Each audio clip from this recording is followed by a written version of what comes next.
بسم اللہ الرحمن الرحیم۔ تمام دن شیطان سے حفاظت کی دعا۔ حضرت ابو ہریرہ رضی اللہ تعالیٰ عنہ سے مروی ہے کہ رسول اللہ صلی اللہ علیہ وسلم نے ارشاد فرمایا، جو شخص دن بھر میں 100 مرتبہ یہ دعا پڑھے گا، لا الہ الا اللہ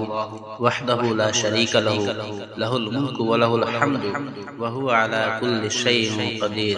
اللہ کے سوا کوئی معبود نہیں، وہ تنہا ہے، اس کا کوئی شریک نہیں، اسی کے لیے بادشاہی ہے اور اسی کے لیے سب تعریف ہے، اور وہ ہر چیز پر کامل قدرت رکھنے والا ہے، تو اسے 10 غلام آزاد کرنے کے برابر ثواب ملے گا، اس کے لیے 100 نیکیاں لکھی جائیں گی اور 100 برائیاں اس سے مٹا دی جائیں گی۔ اس روز دن بھر یہ دعا شیطان سے اس کی حفاظت کرتی رہے گی